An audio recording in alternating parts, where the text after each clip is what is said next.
এলাকার মানুষ আইসা মুসা নবীরে কয়, নবী দোয়া করেন, মিশরে বৃষ্টি নাই। নবী ৭০,০০০ কাফেলা নিয়ে জঙ্গলে গেলেন দোয়া করবে। হঠাৎ কয়, আল্লাহ এতগুলো মানুষ নিয়ে হাত তুললাম, জমিনে বৃষ্টি দাও। আমার আল্লাহ ডেকে বলে, রে মুসা, তুমি যেই লোকগুলো নিয়ে দোয়া করতেছো, এই লোকের মধ্যে একটা গুনাহগার আছে, লাগাতার ৪০ বছর গুনাহ করেছে, জিনা করতেছে। ওই বান্দাটারে যদি উঠাইয়া না দাও, আমি তোমাদের দোয়া কবুল করিয়া বৃষ্টি দিব না। মুসা নবী ডাক দিয়া কয়, এই জিনাকার, ময়দানে কে আসো?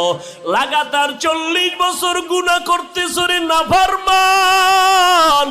এখন আল্লাহর অর্ডার, তুই ওঠ। তুই যদি উঠিয়া না যাও, তোর কারণে আমাদের মোনাজাত কবুল হবে না। জিনাকারের ভয় ঢুকিয়া গেল। এখন যদি আমি উঠিয়া যাই তো মানুষ বলবে আমি জিনাকার, যদি চোখের পানি ছাড়িয়া কান্না করি মানুষ বলবে আমি অপরাধী। এইবার একটা কাপড় মাথার সামনে রাখিয়া, চেহারাটারে ঢাকিয়া, আস্তে আস্তে আমার মালিকের কলিজা ভরিয়া ডাক দিছে, ও দয়ার মালিক, ৪০টা বছর আমি গুনাহ করতেছি, তুমি তো কখনো আমার গুনাহটারে মানুষের কাছে প্রকাশ করাও নাই। তুমি দয়ার চাদরের মধ্যে তো আমারে রাখছো, আজকে মুসা নবীর সামনে আমাকে কেন তুমি প্রকাশ করাইবা?